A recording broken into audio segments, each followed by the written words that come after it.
I'd love for everybody to rise and join me in our Pledge of Allegiance. See, I remembered. I pledge allegiance to the flag of the United States of America and to the republic for which it stands, one nation, under God, indivisible, with liberty and justice for all. Thank you very much. We appreciate that. That brings us to item number 4, our consent agenda and agenda approval. I don't think we have any additions or corrections to the agenda. If we do, I would love them brought to my attention. If not, I would really appreciate a motion for approval of the consent agenda and agenda. Move to approve. Okay, have a motion and one will be a second. You got that? Roll call vote, please. Ms. Lang? Yes. Mrs. Ford? Yes. Councilman Miller? Yes. Mrs. Schrader? Yes. Mrs. Howard? Yes. Dr. Ashton? Yes, motion passes 6-0. Very, very good. Okay. Anything in there we need to, no? We're good? Brings us to item number 5. Public comments. Jennifer Hoskins? Yeah, sure.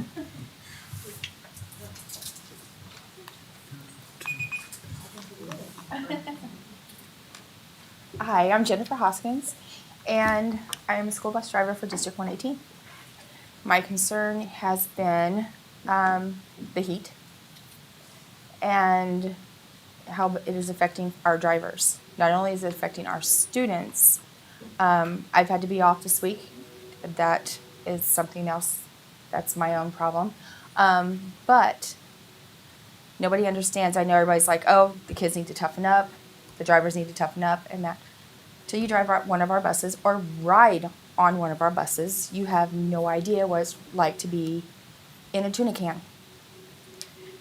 These buses are, today was 135 degrees on the bus.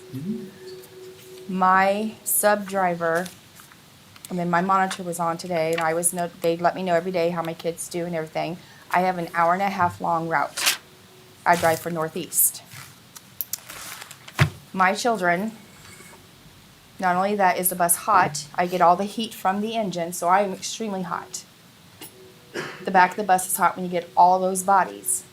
Technically on paper, it shows I have 68 children. As of right now, I take a head count every day. I have 59.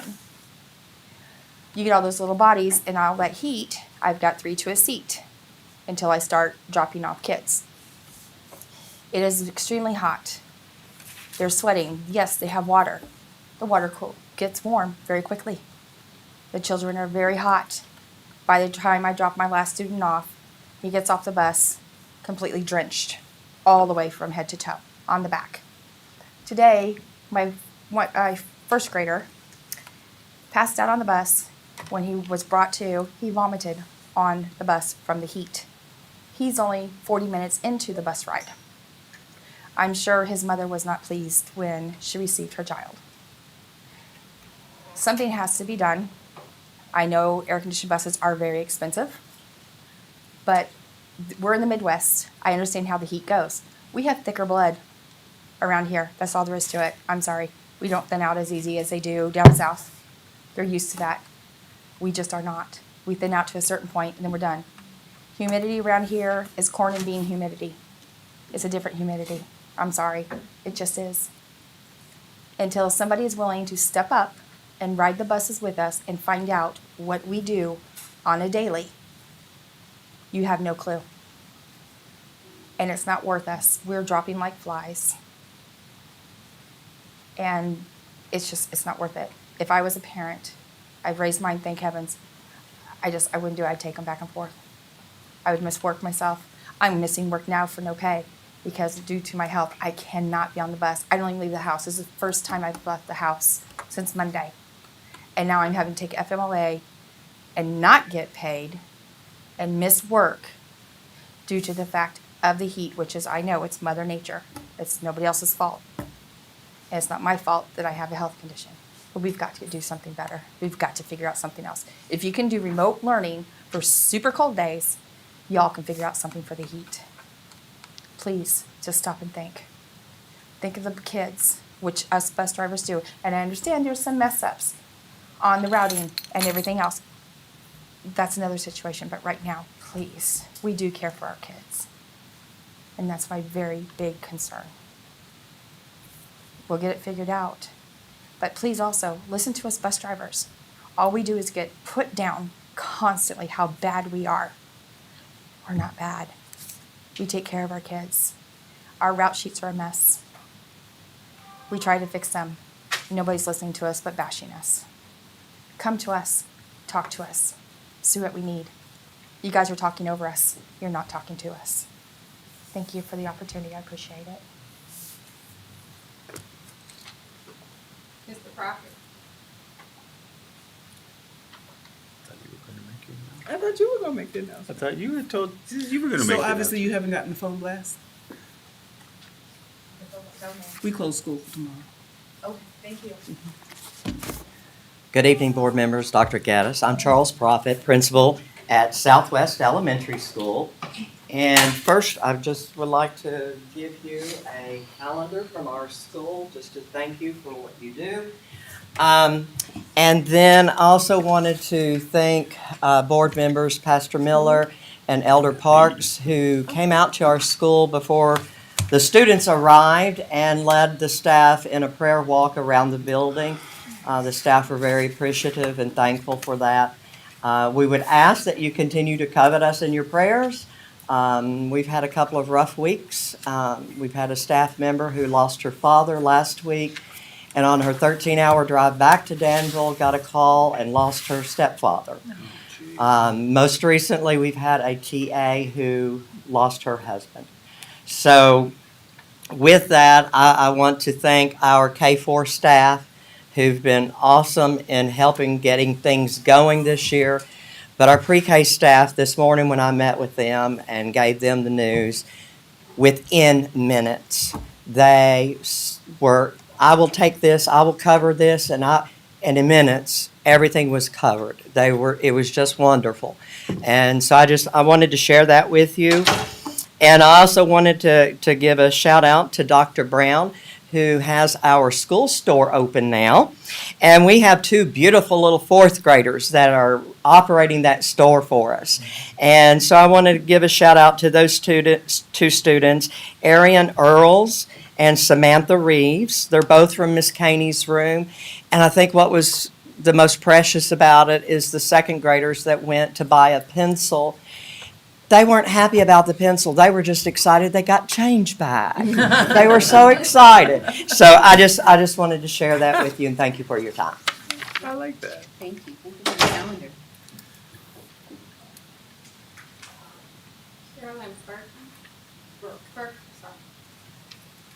Good evening, everyone. I'm Carolyn Burke. I live at 1807 North Gilbert, and I'm here to tell you about a very distressing thing that happened to me Friday. I had a lost little boy at my home. He was let off at the corner of Gilbert and Conran, and there was no adult, no one that actually was there to take care of him. He ended up, I was out, just started mowing, walking across my lawn, went to my front door and was knocking on it as if he was supposed to be there. I went up, explained to him, I don't believe you're at the right location. This is my home. I got his name. We sat down on the front steps. I looked in his book bag for some kind of identification, and there was zero. He did give me his parents' name. I took him by the hand and I said, well, we need to find out where you belong. Walked him into my home, called the police. The officer was there probably within about 10 minutes. He then questioned the little boy as well. He was just a darling little thing. He was 5 years old, first day at kindergarten. And he didn't even act like he was the least bit scared, which really kind of concerned me as well. He followed up with basically the same questions, looked in the book bag. Of course, he has access to other numbers and things to be able to try to help the situation. He had actually looked for a phone number, found the father's name, but the phone was disconnected. I have lovely neighbors across my street. Now, this little boy was a little African American boy, and he is precious. I have such a family across the street from me that I am very, very, very close with. Debbie happened to be sitting on her front porch, and I asked her to come over. Perhaps she might recognize the name. And her niece was there, which I didn't see. She came over, and Debbie asked him his name. And when they heard the last name, the niece said, well, Debbie actually said, I know your grandfather. And the niece said, I know who the mother is. She called someone because she didn't have actually a way to get a hold of the mother. And the contact person contacted the mother, who soon arrived for the little boy. I am so upset. I have actually spoke to people at the school about it. I am so concerned that you have students at the high school with IDs where, and I don't know if you do or if you do not, but every child in that school needs to have ID and contact information. You never know when something can happen. It could happen at school where a child falls and hits their head or on the way home or anything, and they have nothing to tell them who they are. We have too many children that are kidnapped. What if I had not been out there? And I know God sent me there because I had debated about going out and mowing that day, and I was there for a purpose. But more importantly, we need to make sure that every student knows where they're going. I have no idea why that bus driver let that little boy off and no one was there to get him. I know where I would have been on Monday morning if I was that parent or grandparent. I would have been at the bus station. I can promise you that. And this has been, I haven't slept. I have been so upset about this. And I am here to ask you, if you don't have something already set up to protect these children, it needs to happen as of yesterday. We see on the news all the time that children are kidnapped. Sometimes they find them, sometimes they don't, and sometimes they are deceased. And we cannot afford to lose any one of our precious children. And I appreciate you listening to me, and I hope you take this to heart, and I hope something is done as of yesterday to make sure that nothing ever like this happens again. Because what if I had not been there? Thank you very much for your time. I appreciate it. Thank you. Mrs. Burke, I know we don't normally talk back and forth, but I want to tell you, knowing you, I'm so grateful for what you did for that little boy, and I do also believe that God sent you there. So thank you for doing what you did. I sat in my home debating for about 5 or 10 minutes and actually said to myself, Carolyn, you need to get up and get out there and get to mowing. Yeah. And if I had not been there, because most of my neighbors work. Next door I have teachers and everyone across the street. And what if I hadn't been out there? I don't know where this little boy might have ended up. Well, He thank might you. have ended up in someone's car and Yeah. nobody knows. From there, what might have happened to him. Thank you so much. You're welcome. Thank you very much. Thank you.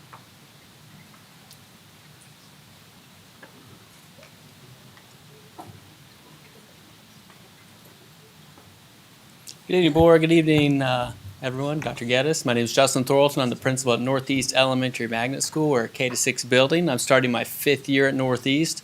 I'm just really happy to be there. It's a great building. We're in the midst of a great school year. We have a big construction project going on. We're working in concert with the construction guys, and they're doing a wonderful job. We have some new kindergarten teachers in the building, just doing a fine job. And I just wanted to say hi, tell you how great our school year is going, and amidst some other bus issues and some other things. But for the most part, once we got going, the teachers are just loving the day, and the kids are doing really well too. So just sharing some good news with you. Yeah, thanks. Mrs. Britt?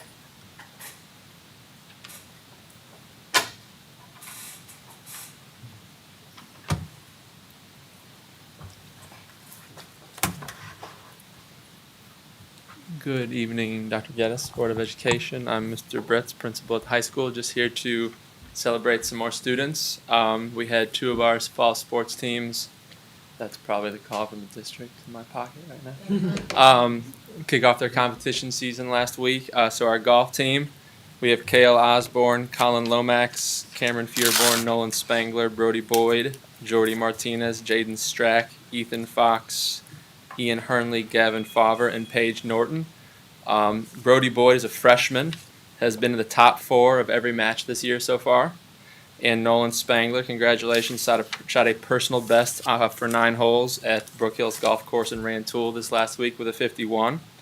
Our girls' tennis team started off the season with a win last Friday against Belleville East. Our members are Reese Rundle, Anna Haupt, Lexi Foley, Aaliyah Morgan, Maya Town, Morelli Ocampo, Samantha Brown, Raina Anderson, and Liv Skaggs. I want to congratulate Lexi Foley on her first varsity win. Anna Haupt went 4-2 at number 1 singles over last weekend and finished 4th at the Champaign Centennial Invite, and Reese Rundle at the same tournament finished 3rd at number 2 singles. And then lastly, I wanted to invite all of our parents to the DHS Back to School Open House on Wednesday, August 30th from 5:30 to 6:30. We'll be starting in the auditorium. Parents will have a chance to go through their students' schedules.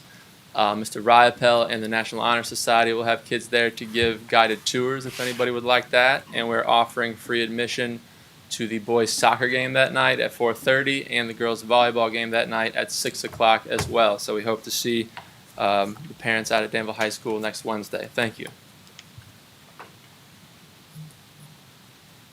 Thank you. Any others? Good. Just want to reiterate, no school tomorrow. No school tomorrow. So if you didn't hear it, you heard it from both of us, because I was supposed to say it. They dared me, but I wasn't going to. Yeah. It is, and that's, Not a remote it is day. not a remote day. The laptops are not out to every student, so we cannot have an e-learning day. So this day will need to be made up at the end of the school year. Okay? Hopefully we won't have any others for the rest of the year.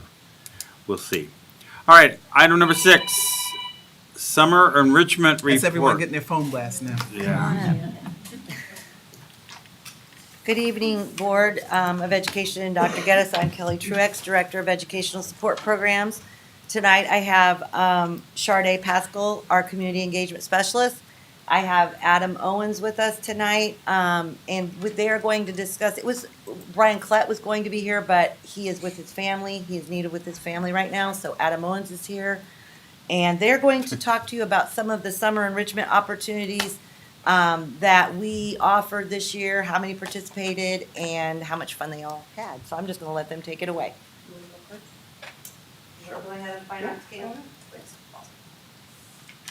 Good evening, Board and Dr. Geddes. My name is Adam Owens. I'm the Director of Bands at Northridge. But I'm here to talk about the Fine Arts Academy that we had for the second year this past summer at Mead Park. I'm going to do just a really brief overview of it, and then we're going to check this video out together. It's 2 weeks this summer with 140 students between the grades of kindergarten and 7th grade. Week 1 was the K-3 camp where they got to experience classes in music, art, movement, a counselor activity, and then they had an SEL activity. Week 2 we had drama, broadcasting, bucket drumming, 2D art, 3D art, guitar, and dance. That first week, each kid got to go to each class and kind of find out what they liked. That second week, the kids got to choose a very specific one and get really deep into it. We also had 15 camp counselors who were all DHS students, and they were a tremendous help. This would not have worked without them. They made this thing happen, and they made my job very, very easy. So let's check out this video.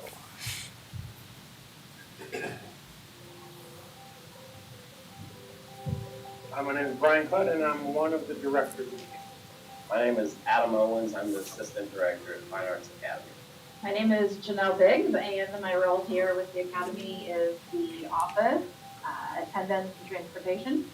My name is Caleb Drews, and I am the lunch monitor / person that checks all the students in. Hi, my name is Presence, and I'm a high school kids counselor. I'm Damon, and I'm a counselor. My name is Molly, and my role is a high school student counselor. My name is Brooklyn, and I'm a high school student counselor. This week, I am teaching 2D art to 4th through 7th graders.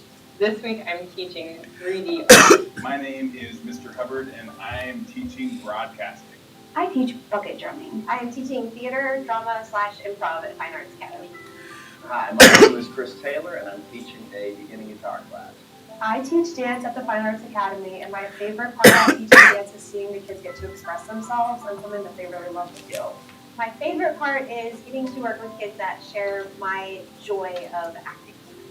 Just being able to see the kids like click when something goes well. Yesterday we were working on Here Comes the Sun, so some of the kids are playing fourth instruments and actually playing the melody, and actually had my 2 counselors come up with the bucket drumming portion. So it kind of fits together, so they kind of are able to kind of take ownership of it as well. They're not just here helping, like they're actually getting to be a part of it. They got to teach it, and that was super cool just seeing them take on a new role. One of my most favorite things about teaching broadcasting this week is that I have kids that are genuinely interested in it, and I get to teach them all aspects of broadcasting, and they are enjoying different aspects of it. They're enjoying seeing the entirety of the broadcasting process. It's just been so much fun. It's like the best form of teaching, because I have really well-behaved kids who want to learn about what I'm teaching.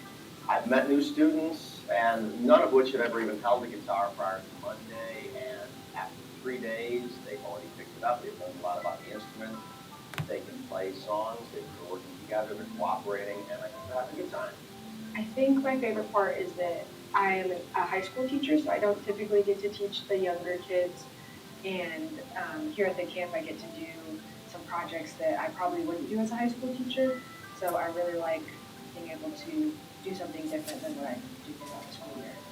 Well, we're doing a lot of what I call really high success projects, projects that we don't often get to do in the classroom because maybe they're too messy, maybe they would take too long and are really, really short classes.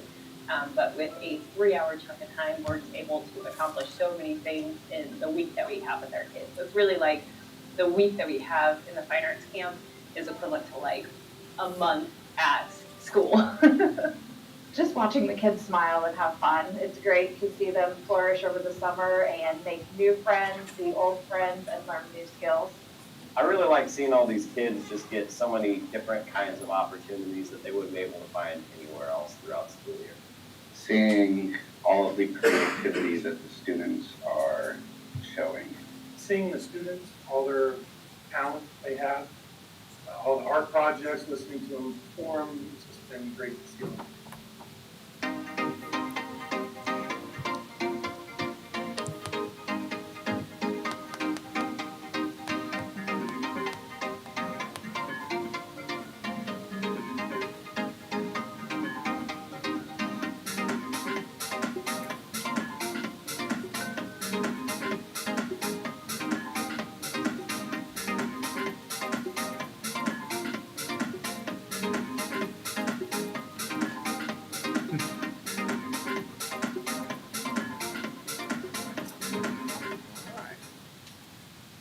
All right.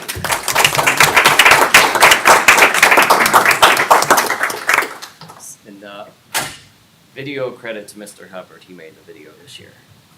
Thanks. I kind of want to go to art camp now. All right, good evening, board, and good evening, Dr. Geddes and Mr. Hart. My name is Sharday Pascal, and I am the Community Engagement Specialist for Danville District 118. So I have a really cool role. Not only am I connecting in the community, I also get to connect with our students. And I know I've come up with, to the past board meetings with booklets talking about the engineering camps at the U of I, or the fine art camps that we have funded through grant funds for all students. There's also College for Kids, and we also have the EIU Minority Teaching Initiative. So instead of me telling you the great things that you're doing for our students, we decided that it'd be best to hear it from the students who actually benefited from these opportunities. I will talk about DAC College for Kids because we don't have a representative for the DAC College for Kids, but that is open for K through 12 for everyone. And then the U of I and the Minority Teaching Initiative is geared towards high school students. So I do want to talk about a couple things that happens in college for kids. They have cool things like Minecraft, esports. There's a cheerleading camp, a basketball camp, sports media, welding. There's pottery. There's Master Baker, and the really popular one is the First Gig Rock. So those are some opportunities that we send out to our students. We sign them up, get them registered, and we take care of everything else. All they have to do is show up.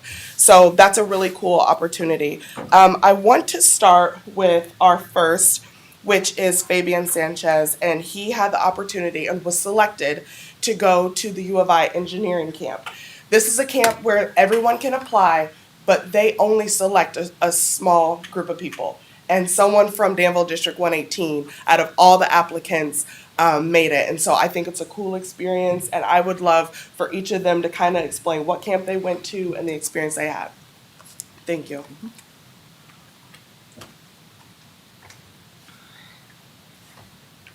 I would like to take a moment to thank the Mr. Redmond, my teacher, who showed me this program and told me to go for it. My parents, who pushed me to be in it, and then the staff who was behind the scenes of District 118 who made this happen for me. This was a once-in-a-lifetime experience. I truly cherish this. I had an amazing time at the U of I, experiencing what makes things work and all the components behind chemical engineering. I stayed in a dorm for 7 days with some amazing people and made several friends I will have for a lifetime. I still speak to them to this day. Is there anyone who would like to ask me anything? Where do you plan to go to school Uh, after high school? the U of I. It was the best place I've seen so far. I know it's pretty short, but I could have went for days on speaking. We've done so much, and I wish everyone would try. Where were some of the kids from? Were they from Chicago, from From Chicago, Ohio, Indianapolis, everywhere, just from everywhere. Okay. Well, we're proud of you. We are.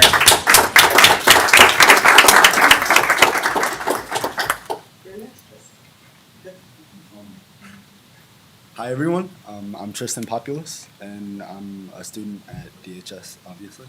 And I was a part of the MTIEP program, the Minority Teachers Program, essentially, and I had a lot of fun. It was great. I stayed there for 3 weeks, stayed in the dorms. It was amazing. The campus was fun. I got to spend a lot of time in the library, one of my favorite things to do. I love that.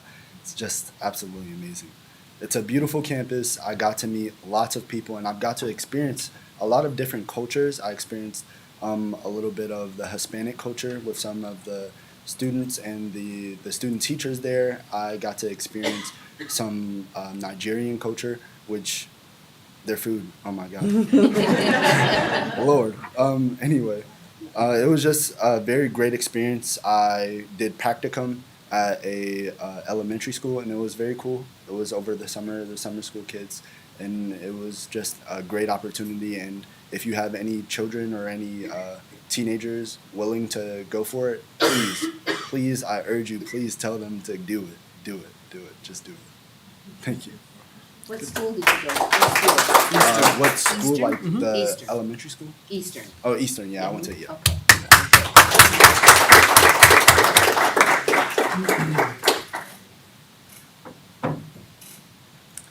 Hi, I'm Alex Kosat. I went to the ISYM Jazz Camp at the U of I. It was a really, really nice campus, and there were a lot of really knowledgeable professors there. There were also a lot of really talented students that went there. A lot of very, very good musicians, so I didn't I didn't just learn from the professors, but also got to experience a lot from the other players there and learn a lot from them too. Just everything about the campus was just really nice. I mean, the rooms were really nice. The food was really nice. And we got put into like different combos where we would learn how to read lead sheets and get like a lot of one-on-one time, learning how to improvise.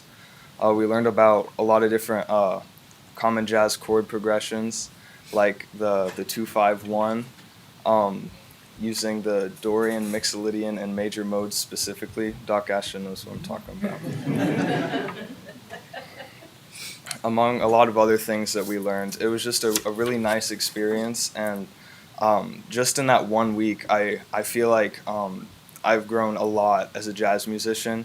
And my only complaint is that they didn't give me more time to practice all the great stuff that I was learning. So it was a really good experience. So I wanna thank everybody who made it possible for me to have that opportunity, because I felt very grateful that I could experience that this summer. Thank you. Now we can ask questions, right? Any of you have any questions? What grade are you in now, Alex? I'm gonna be a senior. I'm a senior in high school. Oh. And the drum major? Yeah. A drum. And the combos, did you switch combos, or were you dedicated to like a same group? We had one group, but we had a like an hour or so each day where the professors that taught the other combos would come in and like have us play our tunes and like work with us on different things. Mm-hmm. So we got a lot of different perspectives and like a lot of different input from like different players, like from anywhere from like rhythm section to like the trumpet players, the saxophone players. Like everybody got their own like time to, you know, a lot of one-on-one stuff. There was even a master class where, you know, I play saxophone, so we got to work with the saxophone professor there, Chip McNeil. He was pretty cool. So I was going to ask you what was your instrument? yeah, alto saxophone. Yeah. Did you have a like a performance at the end where you guys had to perform something? And Yes. if so, what did you guys perform? What song? What Yeah, like what song- tunes what did songs we play? did you do? We did Sister Sadie, Little Bee's Poem, and Sugar. Yeah. So good tunes. Yeah. Yeah. Really fun. And everybody got to solo on those, and we talked about like the specific like chord changes and like how to follow those. So that was pretty cool. Okay, how many kids in the camp would you say? I mean, were there 20, 30, 40? What? In the camp Yeah. total, I don't know, because there was just a lot. Like, it wasn't. I'd say maybe like 30 or 40 is probably a good. Yeah. Yeah. It really felt nice to be there. I was really grateful for the And opportunity. you'd recommend it to other musicians? Definitely. There you go. Yes. That's what I wanted to hear. All right, good job. Thank you. So you'll come play with the root canals now? If you'll have me. I think you know the answer. So you got to practice, so we'll play in your key. Okay. My name is Maya Roberson. I went to the FAA summer intensive at the U of I. I made my fish here. I named him George. At the camp, we learned how to make homemade clay. So we just basically mixed like flour, cornstarch, and like I think it was like a plaster for it to harden. And the base, we used cardboard and plastic bags just to form the shape. So I thought that was really cool. I wanted to share. But I decided to go to the camp because I really love art. And when I saw that there was a sculpture option, I was like, hey, let's do it. I really loved the teacher there. She was really cool. She was nice. I loved her. She was willing to help if anyone needed questions. She was quick to answer them. She would help us if we needed if we had questions, and if we were close to giving up, she would come help us. She would give us more tips on what to do. And the students there in my sculpture class, they were really nice. Like you could just go up to talk to them. They're cool to talk to.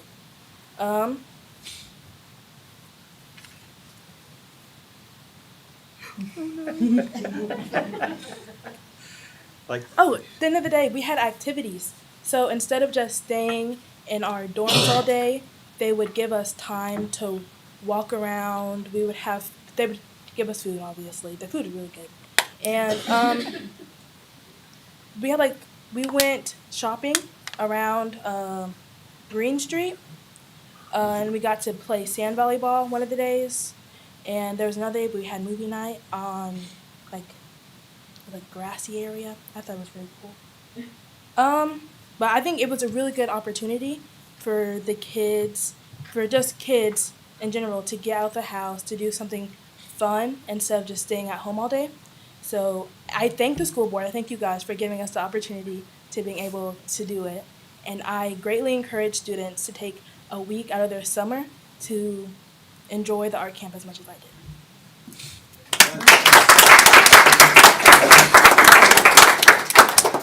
Again, you have questions? I'm Yeah. sorry. For you, it's for you. Yes, ma'am.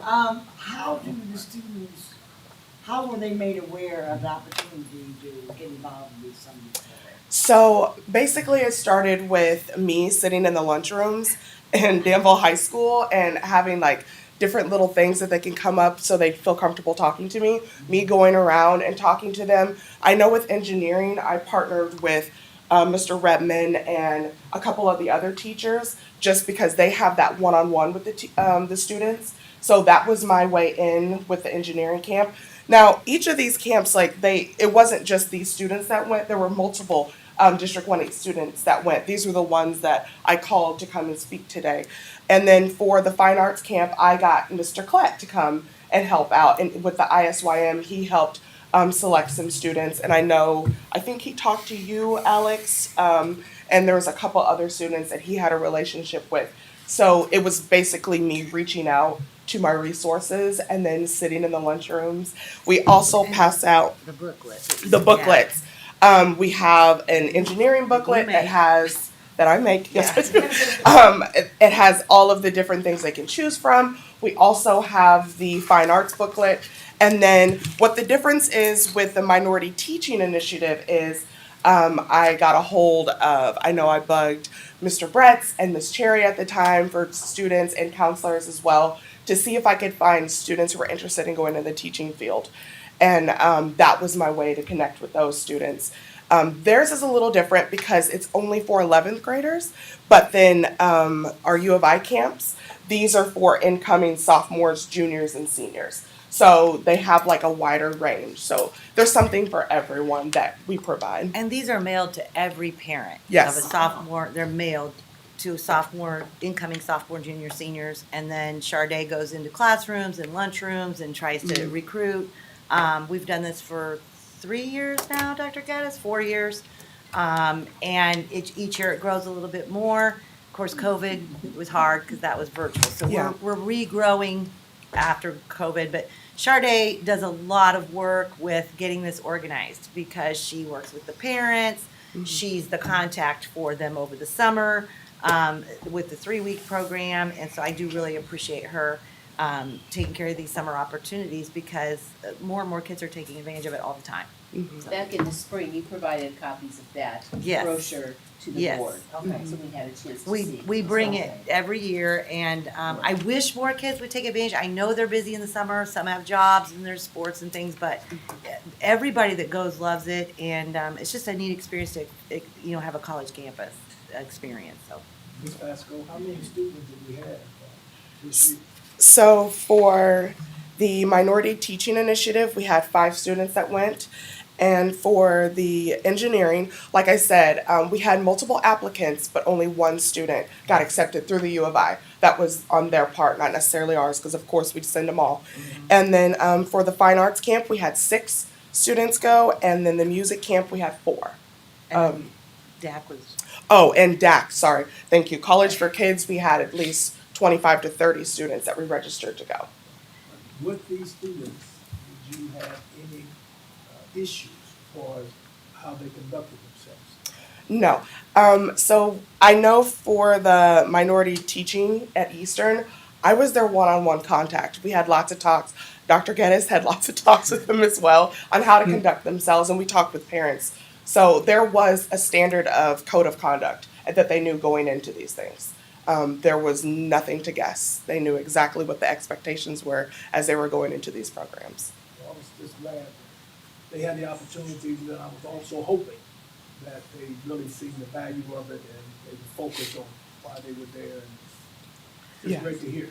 We provide transportation if needed as well. Shardae's not saying, but she drives the kids to Eastern. Yes. With our van. Yes. So she does that as well if we need transportation. Mr. Clutt was going to talk about the Fisher Theater because we also do that workshop. So I'm going to tell a little bit about it. I don't know a lot about it, but we had the Lion King Jr. I hear that was absolutely wonderful.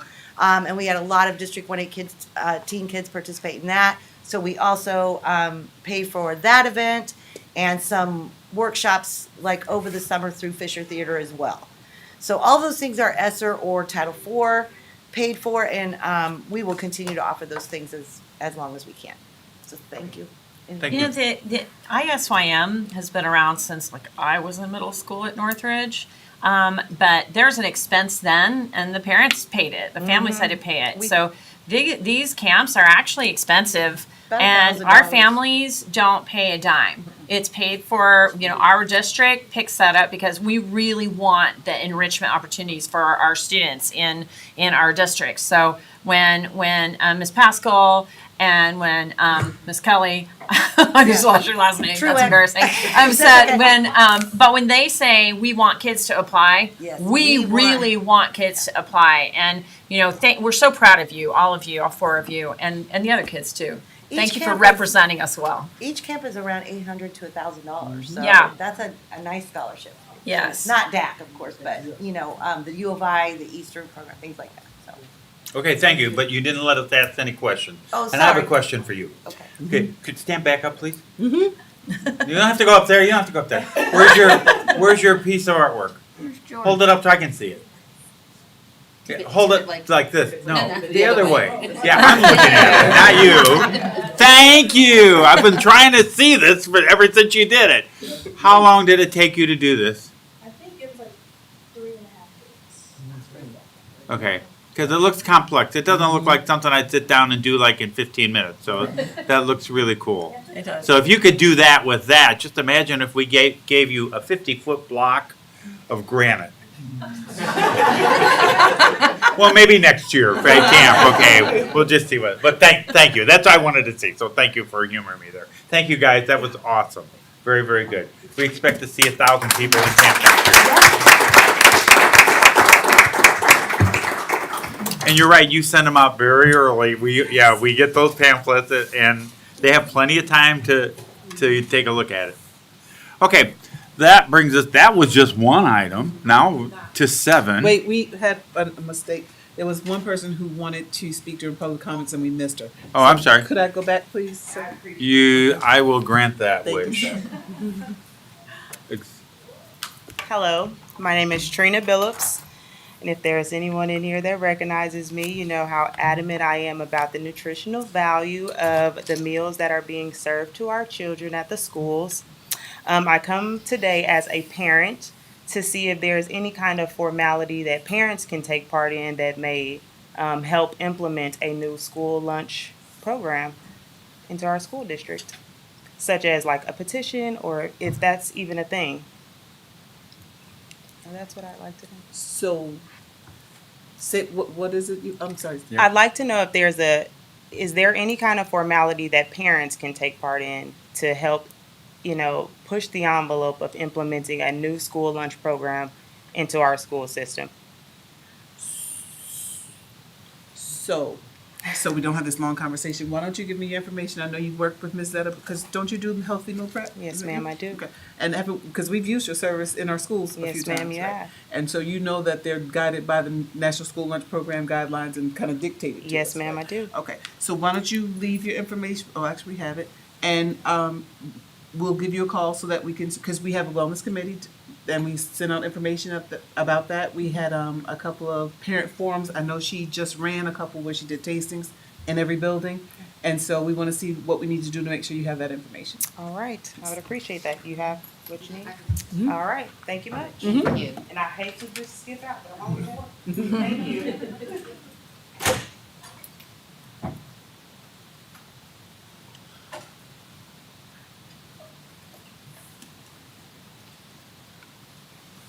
will be quiet. Item number 7. Is it okay to go to 7 now? Policies. Library media program. This was fascinating. I learned how to purge my library. I've learned a lot about that. And it was something important that we should purge our library every now and then. What do you have for us? So I have a first reading for Who you. are you? Good evening, board. Dr. Geddes. I'm Mary Ellen Bunton. I'm the director of curriculum. And I have for you tonight the library policy manual. And the very important part of this too is that this actually contains some administrative procedures in here for this policy. So I have presented it for you for a first reading. And I will answer any questions that you have because I too have learned a lot thanks to Mrs. Shannon Bicknell and Mr. Roskovinsky. They've taught me many things in the last couple years. Didn't they do some revamping of the library at the high school? Oh, they've done revamping of libraries all over the district, actually. So, How many certified librarians do we have? in the district, we have one school certified librarian, that's Mr. Roskovinsky. At the high school? Yes, yes, but he helps us oversee all of the programs in the district. And then we have one in the district that is also, she has a certification, but it's not as, I think it's a little bit different kind of a certification, but she works as an LRC in one of the elementary buildings. I had a question. Some of these forms at the end of what you provided, I'd never seen before. How do parents access some of these forms? Is there a specific one? Well, for example, the student aid. So if they wanted to work in the library at the school, how does the student receive that form? Mr. Bretz, if you can help with that. I think typically when they have, this is if they were to have like an extra period in the day, then they would work through their counselor if they want to work in the library. Is that? It's sent home with the librarian. The librarian will send it home if they're looking for help as well. Yeah, well, yes, but I mean. That's the most typical. Yes. Yeah, this form right here, but they, at the high school, if they want this form, they can't just skip a class to be able to do it. So they have to have a place in their schedule to be able to help it or have it, but they also I know in the past, last year, they didn't do a lot with this because we were taking down the library. But I think in the past, they've advertised for these spots on Channel 1. We advertise for it. If they have a study hall or something, they fill out a request to be a student helper, actually with Mr. Vogel's office, and then usually get approved. And then Appendix 4, the sample letter to compliance. Sorry, I can't see it. Can you say it? I didn't hear you. I'm sorry. Appendix 4 and Appendix 5. Oh, yes. These are the new administrative procedures that the state has asked us to put in. So these are kind of brand new. They've changed them. Or changed the process a little bit. So basically what this allows is that in the state of Illinois, we cannot ban books from our libraries. However, let me go back and explain all this. We have a very rigorous process that we follow when we put books into our libraries. They are not placed in there willy-nilly. We are very careful about the books that we put in our libraries, and we make sure that they are relevant and age appropriate for our students. So if a parent is concerned about material that is in our library, these are the forms that they use to alert us to that process. This outlines that process, and these are the forms that they use. So this would go along with a curriculum objection form that they use for when they're concerned about curriculum that we might be teaching. So this is the process for doing that with library materials. Is this on our website? How do parents access these forms? Well, it's not approved yet. Oh. Will be. Is Yeah, that something, so, that's what we would do yeah, with so, it? but this would go, the very first line of it, that's what's outlined in here too, is that would be the process, and then, they would start with the, LRCs and the libraries, and then, me. Thank you. Okay, any other questions? First reading on this, so that no action is necessary. Okay. Brings us to, curriculum. Must be you too. Yes, and I have, Mr. Bretz is joining us again. This is a second reading for the course that we brought to you, it feels like a month ago, but I think it was just 2 weeks ago. We live a lot of days in the first beginning of the school year. So it's the College and Career Readiness Seminar, and we're just asking for your approval on this course, and we'll answer any more questions that you might have. Thank you. Do we have a motion? I move to approve. Thank you. I have a motion and a second. You got that? Okay, any questions or comments? I think this is going to be an incredible opportunity for our students at DHS. Thank you for kind of stretching the envelope and creating something to help students excel. Great. Any other questions or comments? Roll call vote, please. Mrs. Highland? Yes. Mrs. Corby? Yes. Ms. Payne? Yes. Mrs. Schrader? Yes. Pastor Miller? Yes. Dr. Ashton? Yes, motion passes 6-0. 8B, acceleration process. What? Oh, yes. Not a Okay, car. so yet another policy from the state that they've created for us is the acceleration policy. So we have outlined very specifically this process that we would like to follow at the high school, and this we would put in the course catalog. And so we've included this here for you to review. And then we've utilized it, we've refined it. We've worked with DAC on this, we've worked really hard on this. And we continue to use it, we continue to refine it, we continue to support the students. It's quite a lot of work, and we'll answer any questions that you have about it. I don't have a question, but I keep on seeing, what is AP Human Geography? It's essentially a social studies class, so it's a geography class. It's our first introduction to students. Typically, you would take that your probably your sophomore year, but that's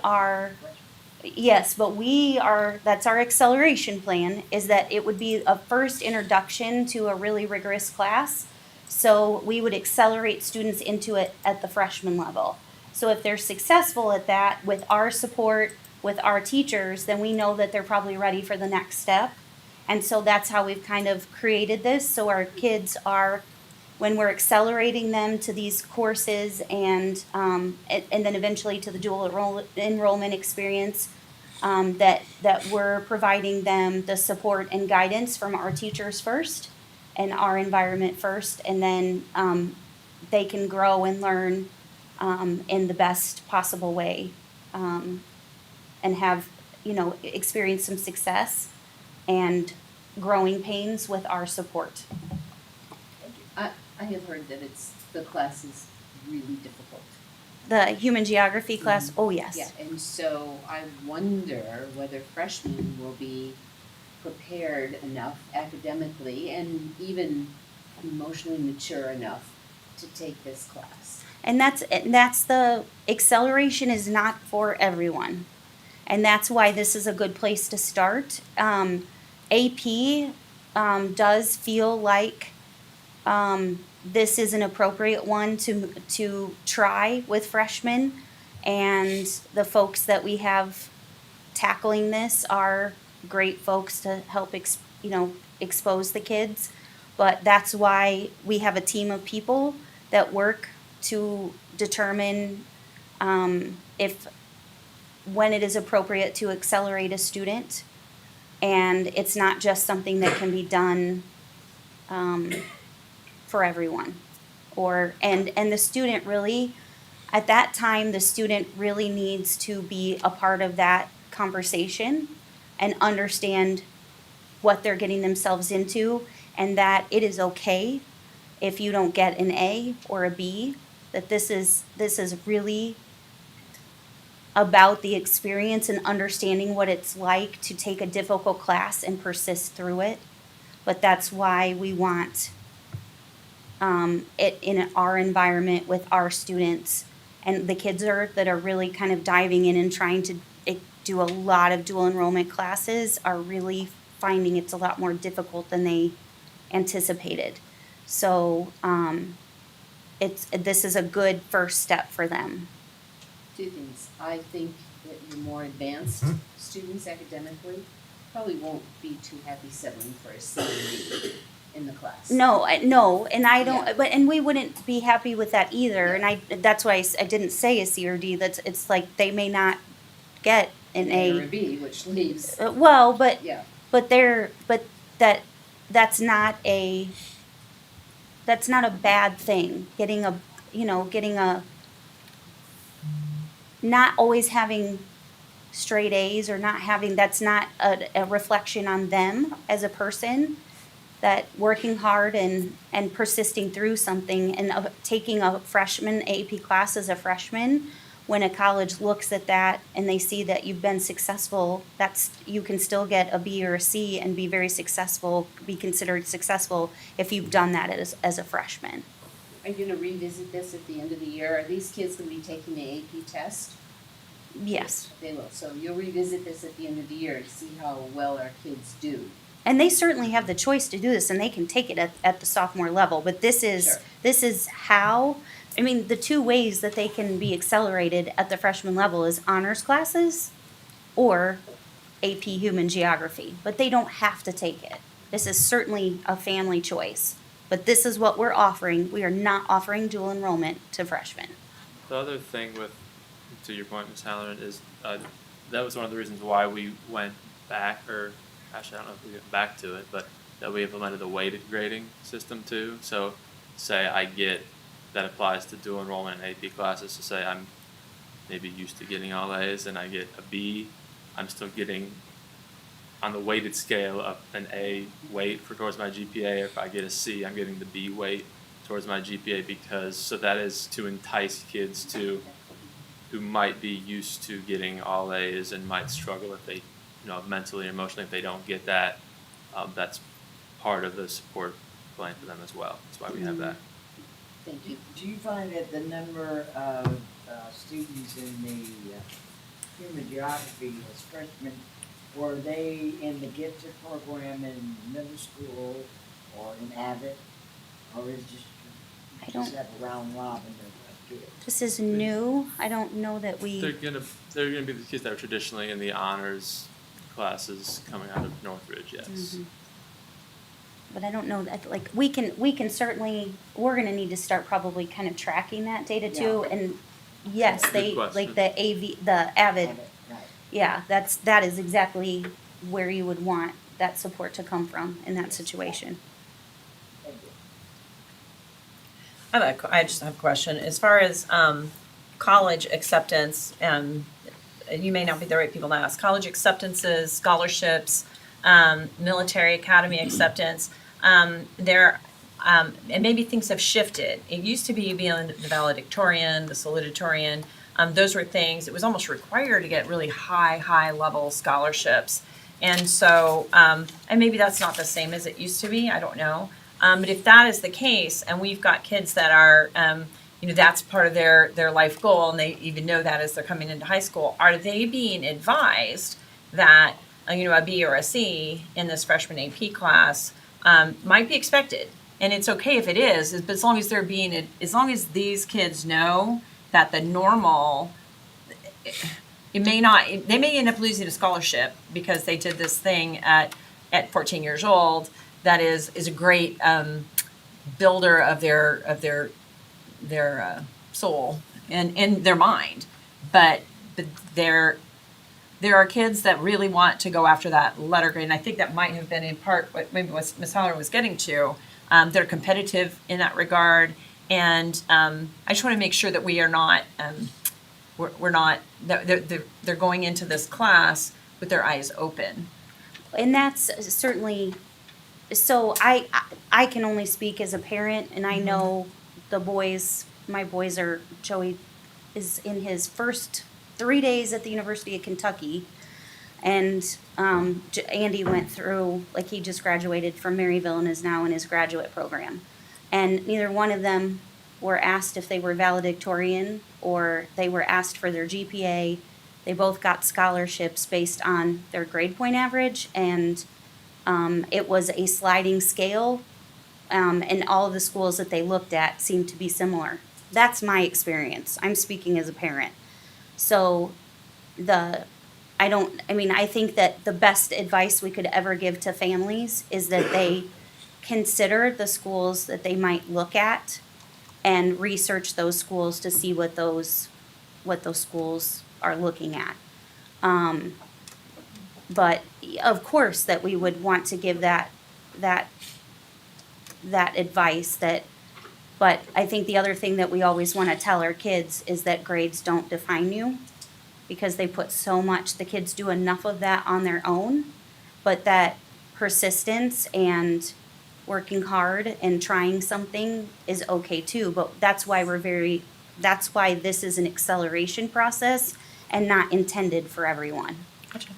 And that's why the honors classes are, again, like we don't sit down and just, there's a conversation that goes on in a committee and a conversation that would happen with a family when we go through this process. And when you mentioned that the state requires us to have an acceleration policy, every school district defines their own policy. Okay, and that's what we have in front of us. Yes, The so the recommendation only for thing that the state, well, they backtracked a little bit, but what the state has told us is that for any student that met a certain score on AR testing and then PSA testing, is that they had to be automatically placed in the next most rigorous class that we offer, and that the parents could then opt out of that. And so for science, math, social studies, like the core subject areas. And so in June, that was the directive. We followed that directive, scrambled, did everything we were supposed to, and then they backed up a little bit in July, and we just were made aware of it. And they didn't, typically they put, like when they do that stuff, they put something out that says new, and they didn't even do that. We accidentally found it, so it's fine. Surprise. Because So, that's what they're doing. That is different than this situation. Okay. But this is when somebody would ask too. So this is available. This is not something we force anybody into. Gotcha. I had a question. If you had a student their freshman and sophomore year decided that they didn't want to take this path, but their junior, senior year, they did want to take the dual enrollment classes, is that still an option for them? Yeah, so there's criteria too. So this is kind of a way, you can't take a dual enrollment class at the college without meeting certain criteria.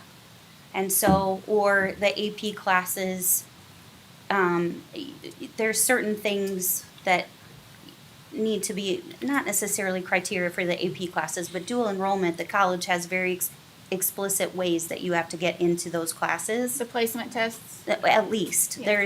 There's other ways too, and so there are things that have to happen for that. In AP classes, while there isn't criteria, there's still conversations that should happen about that so kids understand what they're getting into. Because advanced placement is it's a college level course in high school. Mm-hmm. And we've had some good success with our kids. Any other questions, comments? It is not for everybody. Okay? This is just an offering. This is another thing on your menu that you can decide to take. And it's nice that we have this direction that we give as an opportunity for our students. With it very explicitly spelled out as to how it happens. And your reference, I do like your reference of, you do have the gunner straight A students, okay? But you also have students that are not necessarily in straight A, and they, again, challenge themselves. That's what I challenge those students and families. Challenge yourself. You can enrich your own program. You have educational opportunities. In high school, it starts here, but I tell you what, if I had college to do over again, and I have a lot of friends that said the same thing, I would have taken a few more things in college rather than, like the easier route, which I'm sure I didn't. But seriously, like to do it over again, I would have enriched it a little better. So, I mean, take the opportunities when you can. And besides, this is just a draft, and we'll be able to talk about it some more next time. Okay? Thank you very much. Anything else? Great. All right. Buildings and grounds. It's so exciting we saved it for the end. Why are you always at the, how come you never get to be number 6? Lakeisha does that to me. Yeah, you talk, don't give her that. Yeah. Oh, we're gonna throw each other under the bus here. Well, good evening, Dr. Geddes and board. I'm here to give a little information on some of the projects that are taking place throughout the district. So let's start with the 72 edition first. I like to refer to it as the new 72 edition.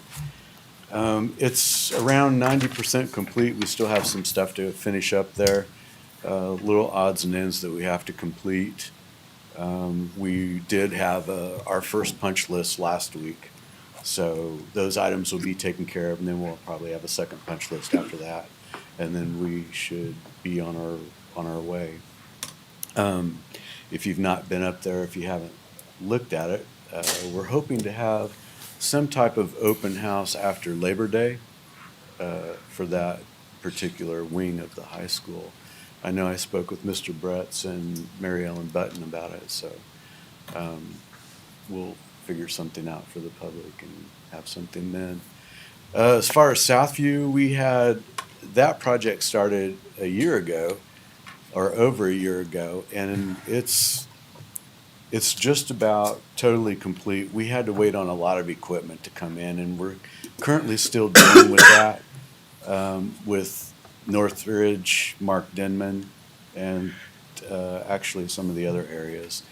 The equipment's still scheduled to come in. I get updates on it about every other day or every few days of where we're going to be at and when it's going to be delivered. And when it does show up, we'll have it installed and we'll be ready for it.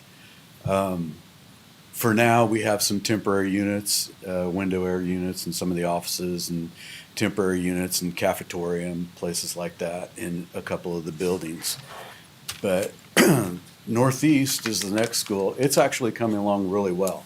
We're on schedule, if we're not just a little bit ahead of schedule on that project. So it's actually looking really, really good. The precast walls for the multi-purpose room should be here sometime around the second week of October, and those will go up pretty quick, and hopefully we'll have everything buttoned up so that everyone will be working inside throughout the winter. Same with KDBA. It's just a little bit further behind, but not much, maybe about 2 weeks, and it was to be expected. It's a little bit more confined there, and the access is a little bit difficult for some of the items that we've had to do, and some of the major tie-ins to the sewer system and things like that, where we had to close down Main Street, and there's just a lot of other stuff involved. Mark Denman, the retrofit, all of the new HVAC equipment, that's about we're about 70% on that school. The same with Northridge. We still have certain dates that are to be met. You know, the boilers need to be installed for those systems by the end of September. I mean, I have all these dates. We pre-purchased a lot of that stuff early on, so the boilers we do have. It's just some of the HVAC condensers and VAV air handlers and things of that nature. They're still the lead times on things are not getting better on anything. I don't know. No one can seem to answer it, but you know, there's a lot of things that are out there now that the lead times are a year. So we were lucky to be able to purchase a lot of stuff in advance so that we could prepare for it early on. And we did utilize a lot of storage around the district, and we were able to mobilize a lot of that equipment pretty efficiently when we got started on the projects. One note I did want to make is, because there's usually a lot of questions about the funding and things for the different projects. And I think it should be noted, and the public needs to know, that the ESSER money that the government had, that's what actually paid for Southview, Northridge, Mark Denman, KDBA, and Northeast.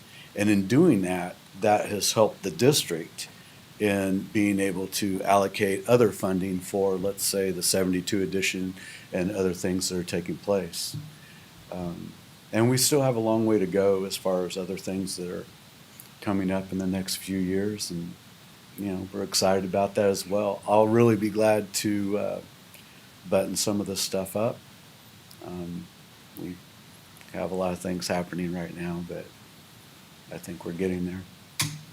Okay. Any questions? What are you laughing at? Because if anybody didn't catch Skip's setup for the new money, did you see that? Oh, I used this money here so that the other money, I need to get that too. Oh, come on.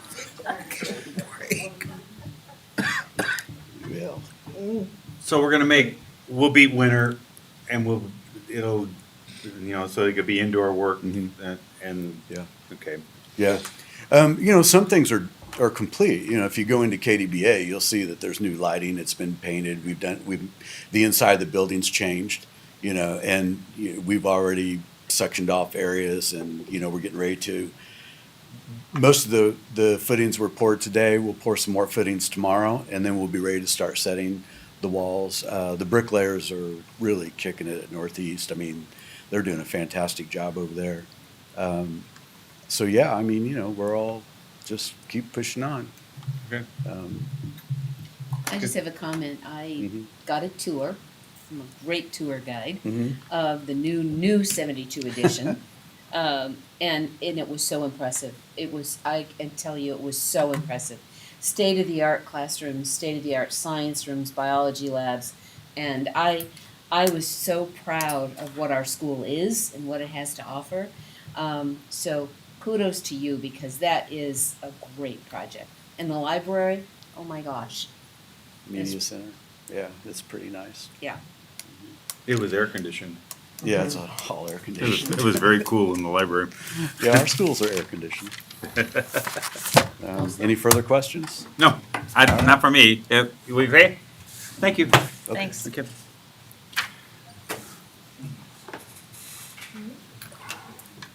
Item number 10.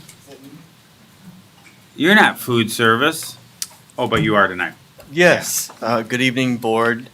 Dr. Geddes, I'm Seth Oldfield, Director of Operations, filling in for Ms. Peugeot, Director of Food Service.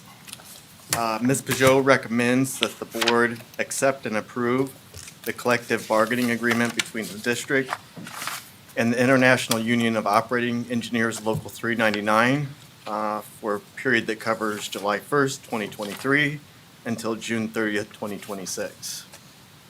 I move to approve. Second. I have a motion and a second. Any questions or comments?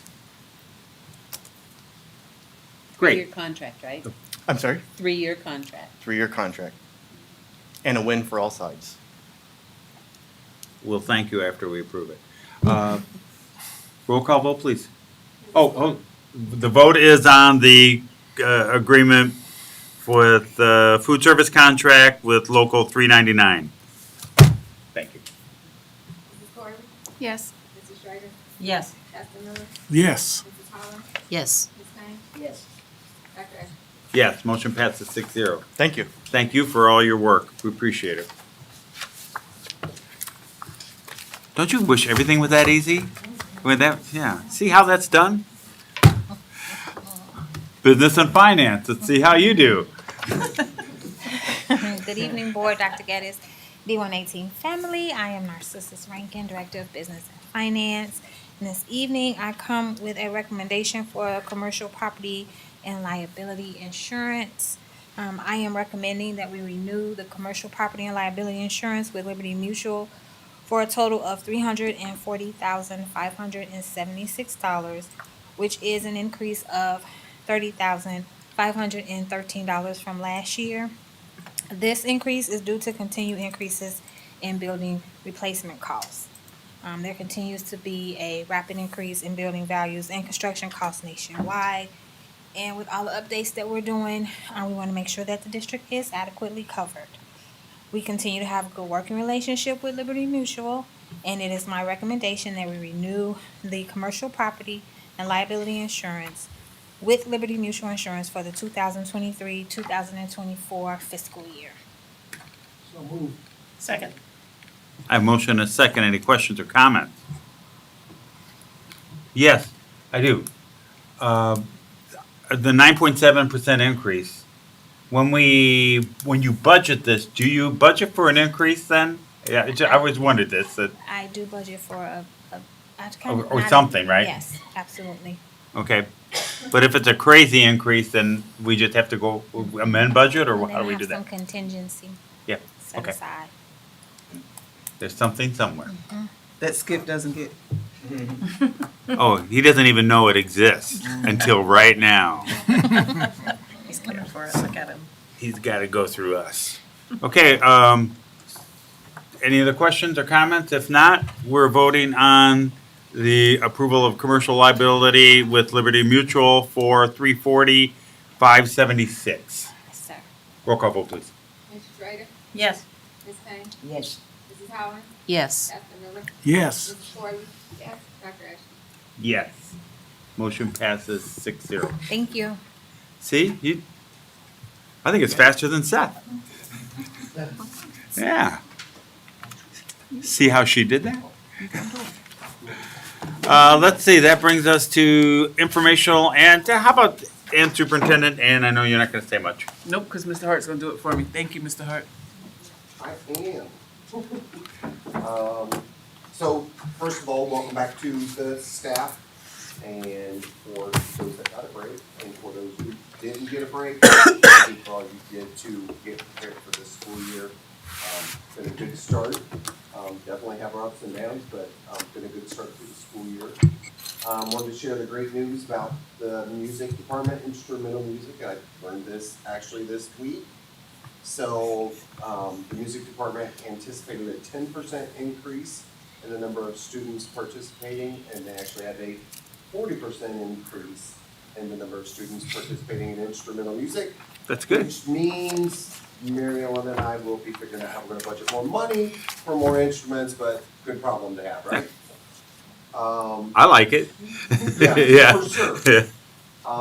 This, actually last week and this week, our 16 home interventionists have been visiting the Southern Illinois Healthcare Foundation Clinic in the basement of Danville High School. So they've been on tours, they've kind of learned the procedures, where to check in, where to go. They've received those tours and have been taking students who need care and also physical and immunization, so that has worked out very well. And then just wanted to share Danville High School, they had their volleyball preview night where the alumni played the staff, and I think the alumni won.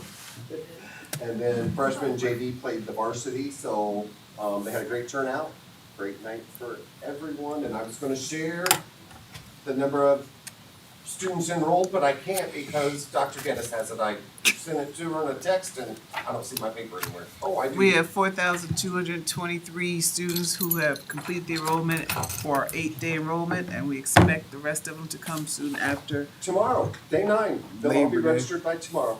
Labor Day. Right on, Miss Robinson? So I think we're down a few from last year, but we're on the rise. God. Right, Miss Robinson? All right, let's have a great school year. To that, we want to remind everyone that tomorrow we will have to take a inclement weather day because of the anticipated temperatures. Certainly, we don't want the students out there.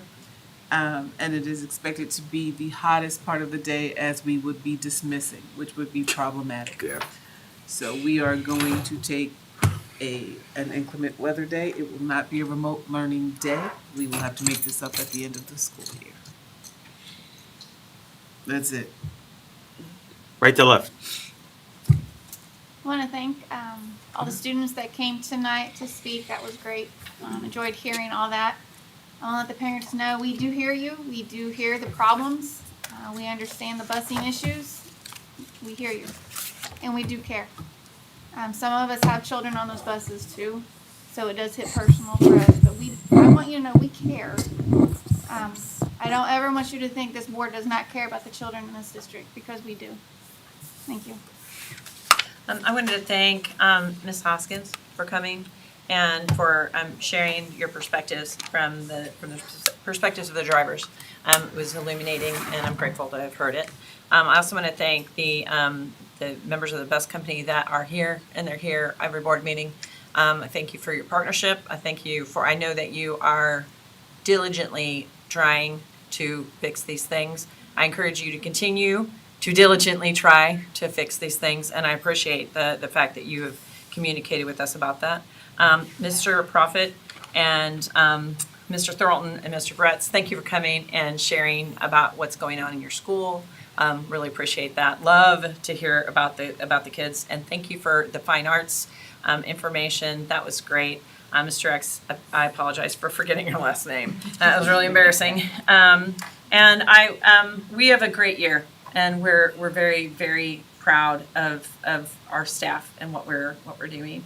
I also talked to someone in the Birth to Five program today, and Mr. Rice, they're singing your praises, and the fact that they're working so well with our district. They had so many good things to say, and this was at a Vermillion Advantage meeting. So outside the school environment, people are saying great things about District 118, and it's because of our staff. So thank you. Thank you. Again, I want to say thank you to our staff. You're working under some kind of tough conditions, but you just keep on doing it. And Mr. Truex, thank you for all the work that you've done. You have so many major projects going on, and it is appreciated how hard you're working. But best of all, I'm hearing from kids, high school kids, specifically Mr. Bretz, that are loving this year. They're loving what they're doing. They're so excited about school. They're excited about every day. I can guarantee they'll be disappointed to find out they're not going to school tomorrow. And that's a first. That is a first. So I love it that kids think that it's great. So thank you and your staff for creating an environment that's really good for the kids. Thank you.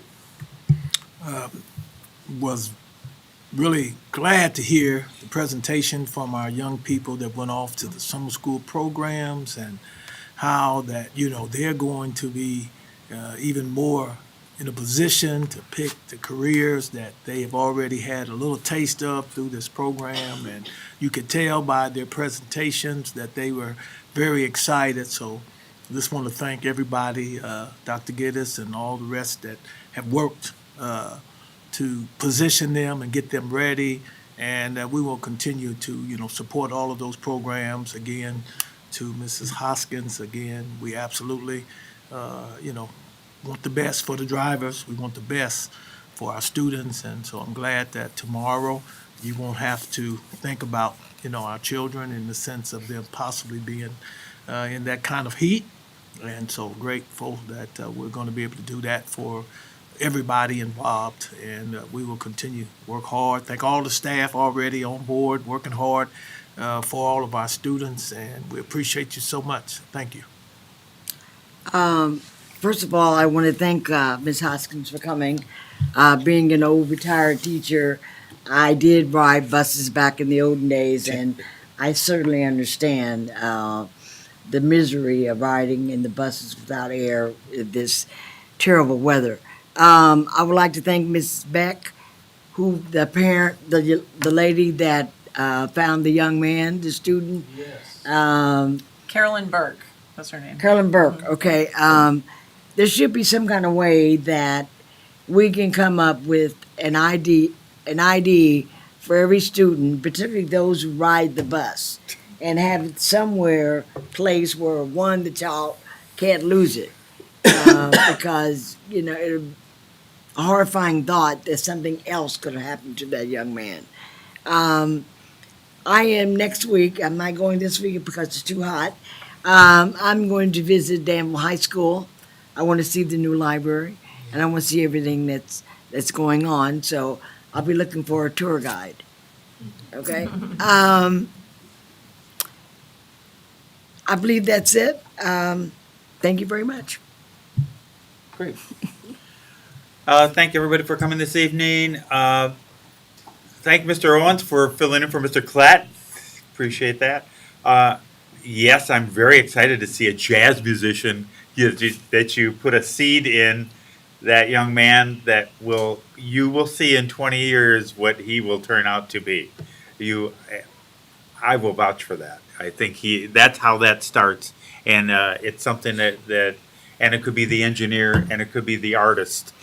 And then you see what happens 20 years later. But it's usually these enrichments that sparks the interest in somebody where they go, I just love this. And you heard them say it as they came in. We had spirited debate when I walked in about whether to close for tomorrow, and it was almost unanimous. So we're glad that is to be happening for tomorrow. That's all I'm going to say on that. And with that, I hope you enjoy tomorrow. Stay out of the heat. But you can't because you have to go to your car or whatever else. But man, it was hot today, and I can't wait to see what tomorrow is going to be like. So that's a good decision. And with that, we are now adjourned. So thank you very much.